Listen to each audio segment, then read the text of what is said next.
Hello friends, another day here at Mike D YouTube. If you haven't already subscribed, please consider subscribing. If not, at least hit that like button. Okay, today we're coming at you with a long-term 200,000 review on a 2013 F-150. In my opinion, might be one of the best trucks ever built. Okay, I grew up with trucks, as you can tell.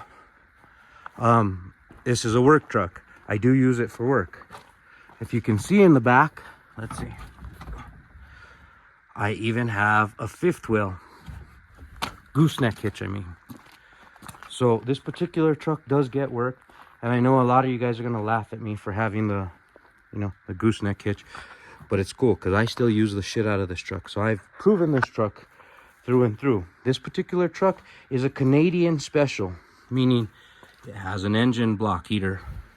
It's the XTR version, so it's built a little bit better than here the American ones. This one has the 5.0. This one has right now a little over 200,000 miles on it, and so far it's been extremely reliable. At 120, well, we'll go from the beginning. I bought it at about 30,000 miles. At about 50,000 miles, I had to replace the rear shocks.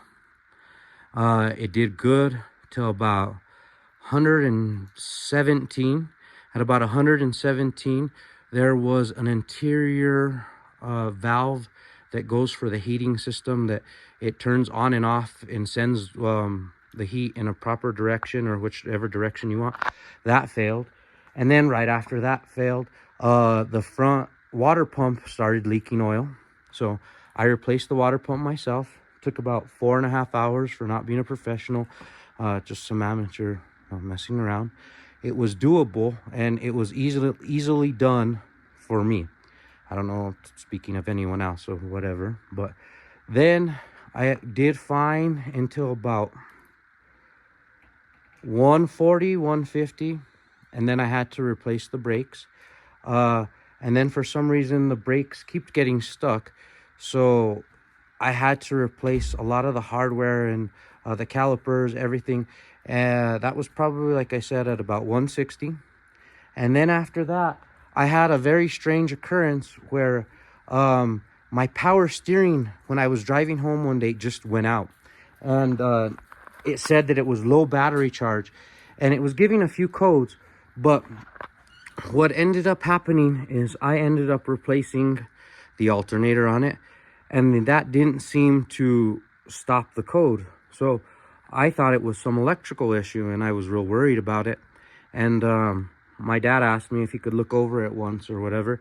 So I let him look over it, and what it ended up being is this particular part right here. Watch.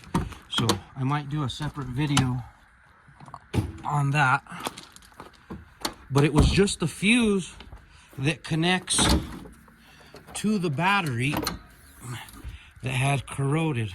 This particular part right here, you can see this has been new. But I had already replaced the alternator. I had already replaced a few other, like, a little electrical things and shorts and stuff like that. But then it's done good till about 200,000, and now it has one more of those vents that are messing up inside, so I can't send the heat directly to your body. Either it goes just to your feet or to the top to evaporate the thing. But I just wanted to let you guys know that this particular truck has had 200,000 miles on it, and we'll say since about 30, it has never been babied. It's always been worked.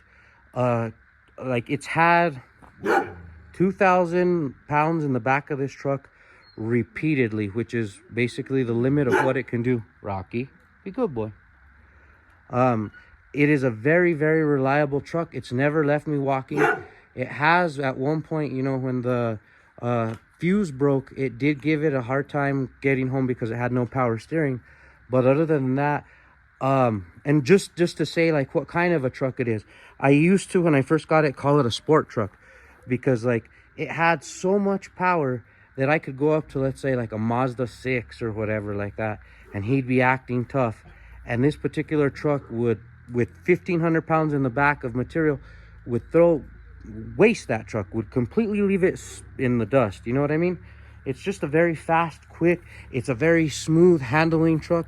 It has luxury compared to the older trucks, and the smoothness of this reminds me of like a late 90s Toyota.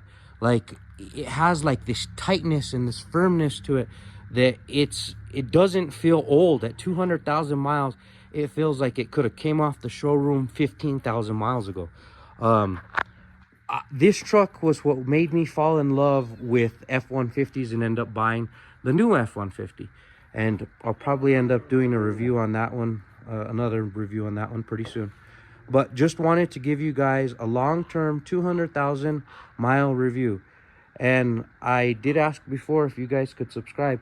It isn't a big thing for you, but helps a lot with the channel. So if you could consider subscribing, thank you very much, and have a wonderful day.